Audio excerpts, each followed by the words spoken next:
there's my brother.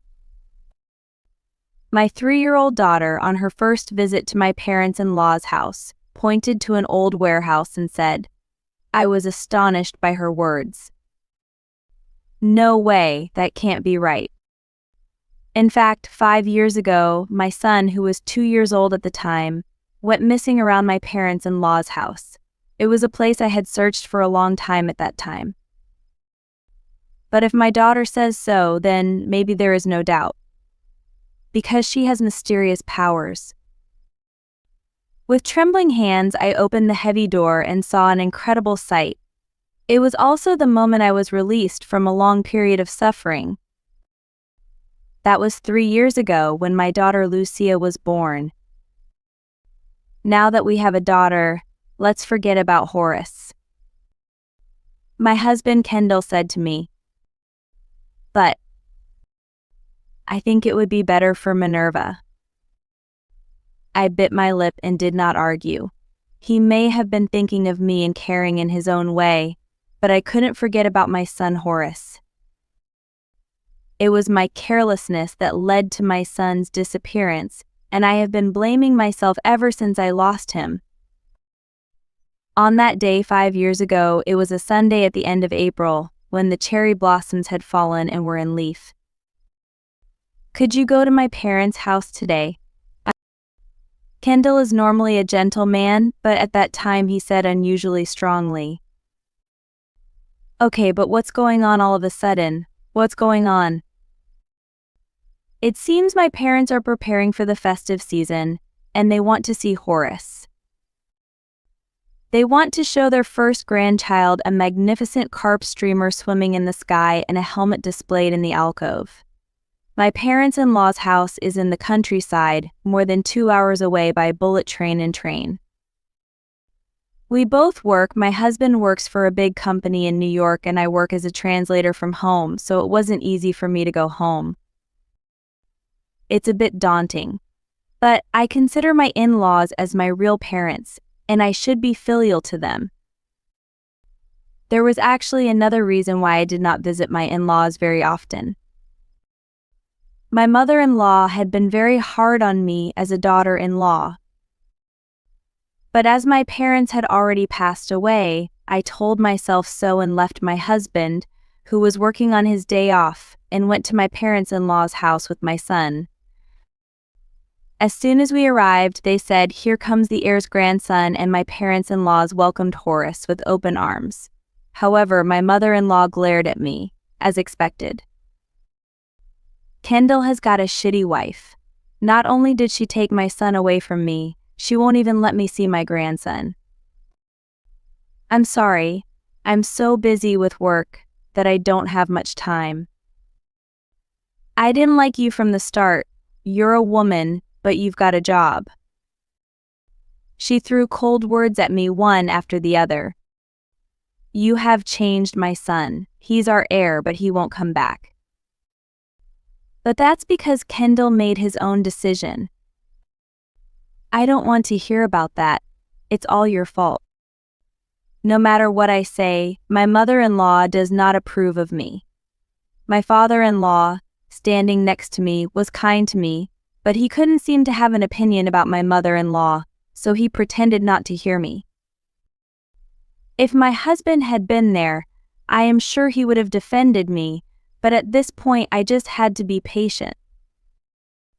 Even so, my son was overjoyed by the big carp streamers, which he couldn't see in New York, and the magnificent festive decorations he saw for the first time. Furthermore, my in-laws run a large and respectable sake brewery and had a large cherry blossom tree in their spacious garden. Mama, here. I'll give it to you. And in my son's hand was a cherry blossom petal. He gave me a present. Thank you, Horace, I replied, and Horace smiled with satisfaction. At that moment, my father-in-law approached me and said, "Sorry for a moment, Minerva, but I need you to help me carry my belongings." He said he was going to carry about 10 large cardboard boxes piled up in the back of a light truck into the warehouse. Come on, Horace. I pulled my son's hand, who was squatting under the cherry tree looking at the petals, and left him with my mother-in-law, who was indoors. Please look after Horace while I help my father-in-law. Huh.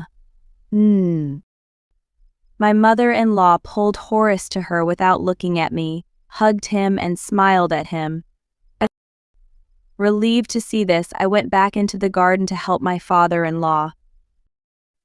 A short time later, having taken all my belongings in, I hurried back into the house, but my son was not with my mother-in-law.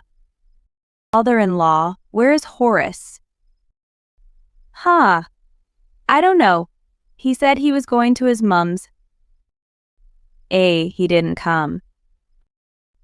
I hurriedly looked around the house and the surrounding area, but I couldn't find him anywhere. My son has disappeared without a trace, and I wonder how far he can walk on his 2-year-old legs. Maybe in that mountain? There is a dense mountain behind my parents-in-law's house, and I thought he might have wandered into it. Horace, where are you? Reply. Your mother is here to pick you up. I looked around for him, not feeling alive, and shouted until my throat was broken, but I didn't hear my son's reply. When I contacted him, my husband also came to the house to grieve and comforted me, saying, "It's not your fault. There's no point in looking for you anymore." Later that day, my mother-in-law said something like that. Could you please report this to the police and ask the locals to help us? Never wanting to give up, I bowed down hard to my mother-in-law. I won't accept that. It's not very public to take it to the police. It's usually the mother's fault for letting them out of her sight. I'm sorry, but instead of talking like that, we should be looking for Horace right now. That's right, Mother. The most important thing is that you should not be concerned about the world. I'll go and ask them. If Kendall says so much, then I have no choice. My mother-in-law, who was asked to do so by her husband, reluctantly agreed and contacted the local people. I thought that Kendall was the only one who was on my side after all, and I almost cried. Thank you, dear. Then I will contact the police myself. Minerva, I don't think you should do that just yet. Why not? I have to find that girl quickly. Locals know the maze like countryside better than you. The police might give priority to finding the culprit, rather than searching for him. Let's start with the locals. I decided to follow my husband's idea, as long as Horace was found quickly. But despite the concerted efforts of many people to find him, he could not be found. I still have to report it to the police. Right, I'll go there now.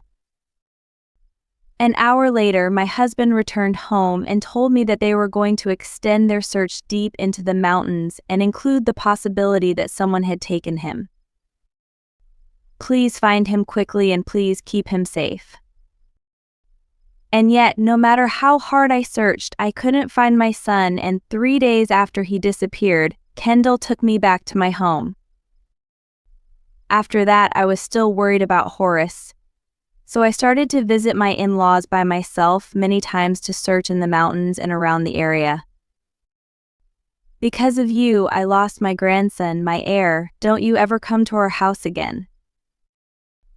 But my mother-in-law didn't like it, and finally I couldn't go near my husband's parents' house anymore.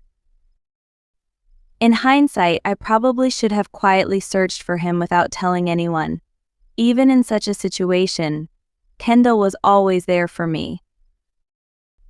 I'm thinking of cutting ties with our parents, who are always cold towards Minerva. One day he told me that out of the blue. What? Are you sure you want to do that? I don't want parents who make you suffer. And I don't want you to look for Horace anymore. I'm worried about your body. After my son disappeared, I couldn't sleep at night, I couldn't eat, and I found myself so thin that my bones stood out. My husband convinced me to believe that someone had sheltered Horace and that he was still alive and well. Eventually, I became pregnant with my second child and gave birth to a girl, whom I named Lucia. I never forgot my son, but I decided to give my daughter as much love and care as I had for Horace. In fact, Lucia had mysterious powers. For example, when I was looking for something without telling my daughter, Lucia would always bring it to me immediately. On one occasion, she even helped me. As we were walking along a nearby residential street, my daughter mumbled, "That big brother, he wants Mummy's bag." Then, just as my daughter said, a young man on a bicycle coming from in front of me reached for my bag. At that moment, I changed my hand to hold the bag and the man lost his balance and fell. The culprit was seized by people nearby who had seen the whole thing and handed him over to the police without incident. It was a combination of these events that made me believe that Lucia's power was real. However, when I told this story to my husband, he just said it was weird and didn't believe me, so I stopped talking about it to him after that. Lucia grew up well, and when she was 3 years old, suddenly she asked, "Where are my grandma and grandpa?" he asked me. I was taken aback by these words. When I think about it, my parents-in-law were very loving towards their son. I was so overwhelmed with grief that I didn't think that much about it at the time, but I was sure that my parents-in-law were the same and that they were saddened by Horace's disappearance. It might have been selfish of me not to let them see Lucia, just because of my feelings. Thinking this, I decided to talk to Kendall about it. "I've insulated myself from my lousy parents. You don't need them to see our daughter now." He then gave me a stern look and vehemently disagreed. But I felt something indescribably strange about his attitude. In hindsight, it may have been a kind of sign. A few days later, without telling my husband, I decided to take Lucia to visit my parents-in-laws for the first time in years. We arrived at the nearest station and I told him over the phone that we were going there by taxi. For some reason, my father-in-law seemed panicked and ended the call unilaterally, saying that he would pick us up immediately by car. I was already in the taxi at the time and thought I should not get in the wrong taxi, so I called him back, but the call was not connected. In the meantime, we arrived near the house. As Lucia and I were walking hand in hand along the path leading to my parents-in-law's house, my daughter suddenly pointed to a warehouse behind the building. "In there's my brother." What? I had not told my daughter about Horace, but I couldn't help wondering why she suddenly mentioned it at this moment. Maybe really. As I peered into the dimly lit warehouse, I was surprised to see a startling sight. It was the wide-open eyes of a young boy chained to a pillar in the warehouse. It was his beloved son, whom he had not forgotten even for a single day in the past 5 years. Horace. Ting. I turned around selflessly to the entrance of the storehouse, but it was locked and I could not get in immediately. I swung down again and again with my machete, which was nearby, and managed to get it off, probably because the lock was rusty and old. I finally got to see him. The moment I hugged my son, I burst into tears. "Who are you? Are you going to save me?" And I said to Daiki, who was staring at me with a curious look on his face, "Let's get out of here right now." He looked crestfallen and said, "Grandma and Grandpa locked me in here." "Are you all right?" he mumbled. "No way, no way." I was speechless with surprise. To my surprise, my in-laws were involved in the case of my son's disappearance. I'm your mom. I've been looking for Horace for a long time. To save my son, I took pliers from a toolbox in the corner of the warehouse and cut the chain. I took the children and hurried into the mountain path off the road. I had been in the mountains many times to look for Horace, so I had some familiarity with the area. I had to call Kendall first. So I took the phone out of my bag and found a stack of incoming calls from my husband, which I had been too preoccupied with saving my son to notice until then. Hello, is that you? Is that you, Minerva? I finally got through. I'm on my way to my parents' house, so don't ever talk to anyone local. My husband said something unintelligible, that people from the countryside cannot be trusted. Even though we didn't tell him, Kendall knew we were at my parents-in-law's house. Probably my father-in-law must have contacted him. Anyway, why is he so reluctant to make contact with the local people who worked with us to search for Horace when he disappeared? So, where are you now? I'm at the station, waiting for your father to come. I had a bad feeling about this and deliberately decided to lie to my husband. Oh, that's good. I was relieved to see Kendall, but I knew there was something wrong with him. I continued walking along the mountain path with my children, stopping at a house along the way. It was the home of Mr. and Mrs. Goyle, who had helped us in our search for Horace 5 years ago. Hello, I found Horace. When I called out to them, they had a very quizzical look on their faces. What are you talking about? You found this boy right after that. What? What do you mean? They told me he was found in a storeroom at their house right after you left. Oh no! When I was puzzled, Mr. Goyle told me more. I was told by my parents-in-laws that I had cheated on my husband and left him, and that I was going to raise Horace in that house. That is a lie. When I did my best to deny this, Mr. Goyle twisted his head and said, "It sounds like that's not what I heard." The locals seemed to have believed the story given to them by my parents-in-laws, as they had seen my husband returning to my parents-in-law's house from time to time, and had seen him at Horace's school entrance ceremony. Does that mean Kendall was in on it with them and was deceiving me? It's horrible. The fact that I had been torn apart from my son for 5 years made me shiver with frustration. At that moment, it was my daughter Lucia who gently held mine. Mom, I'm glad we found my brother.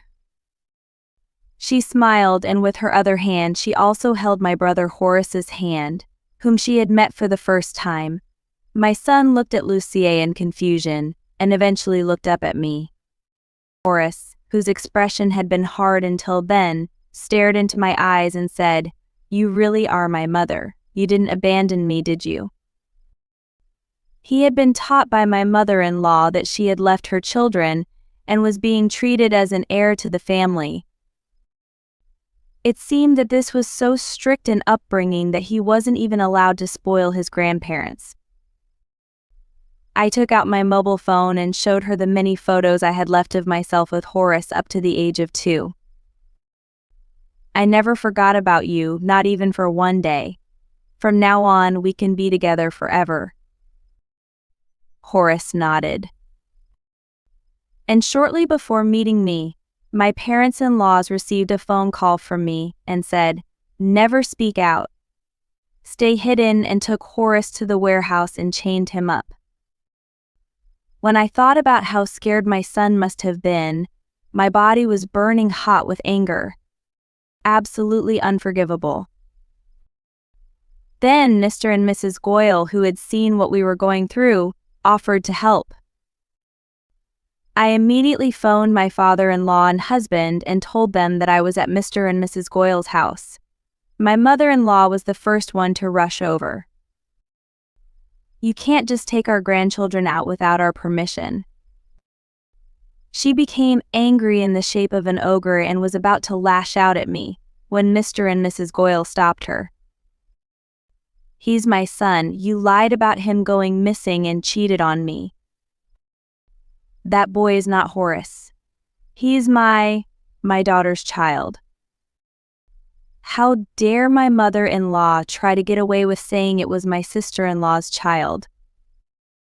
No, he's not. He's my brother.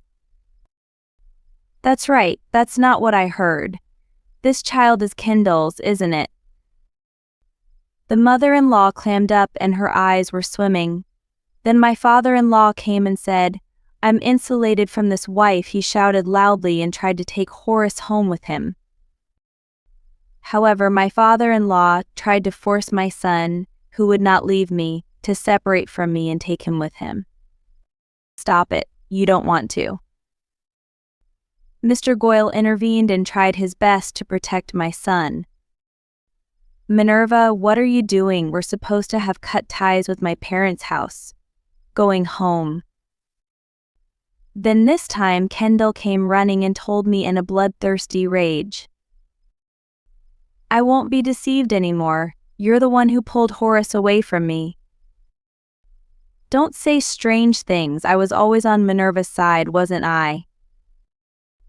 I glared sharply at my husband, who tried to deceive me. I don't trust you. I've already decided I won't let him go. Well, I don't know him. Give up. He continues to deny it, even with his son in front of him. Horace heard this and asked, "Am I not Daddy's child?" His expression stiffened. I don't know you.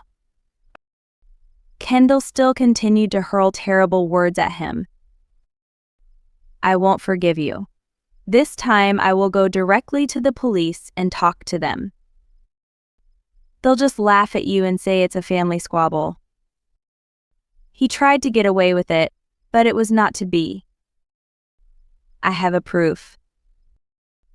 In fact, I had kept a detailed record of the circumstances of Horace's disappearance, in the hope that it might one day be useful.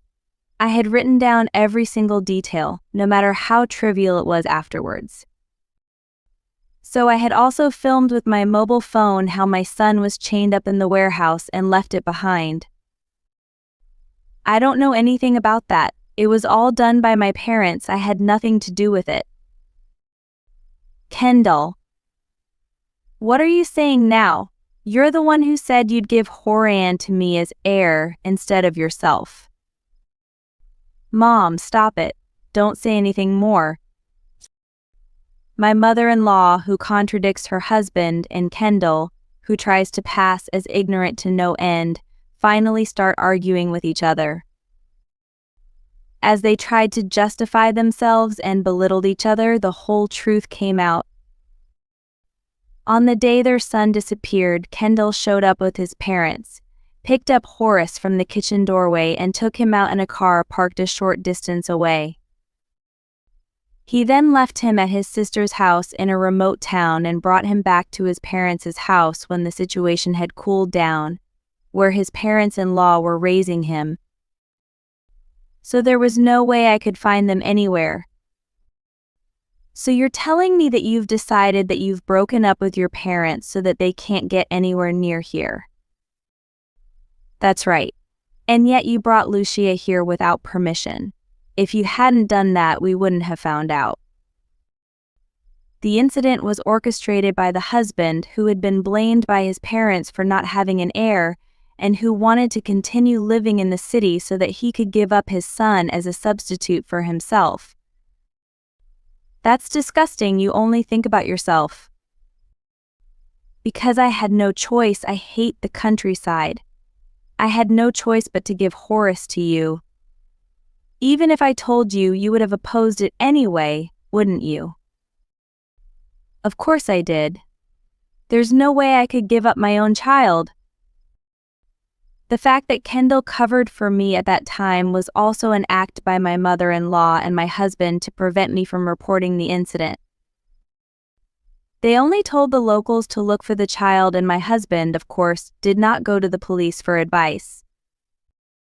I was totally deceived. I'm sorry, so let's not go to the police. Horace is fine, as you can see. That's right. I brought him up with love and care. Besides, we're not family. And my father-in-law said, yes, forgive me, and she bowed her head, and her husband and in-laws came crying to her. How could you forgive me? I never want to see your faces again. I looked them in the face and told them off. At that moment, the sirens of the police car that Mr. Goyle had reported came closer. When I showed the arriving officers the photo of my son chained up, my parents-in-law and husband were put straight into the car and taken away. My husband and parents-in-laws were then questioned and arrested. I divorced Kendall and decided to claim $30,000 in alimony and $0,000 in child support for the two of them. In addition, I also claimed $20,000 in alimony from my parents-in-law. My parents-in-law, fearing that they would be guilty, decided to give up their land and property and pay the money in one lump sum. My husband was sacked from his job because he was found guilty, and they are now living off part-time jobs to pay the bills. Incidentally, the three put their house on the market, but it ended up unsold, and they still live in the same place. But the local people gave them a white eye and isolated them. Well, they were deceiving everyone, so they deserved it. I live peacefully with my two children without my husband's knowledge. Horace is smiling more and getting on well with his sister Lucia, and I am very happy now.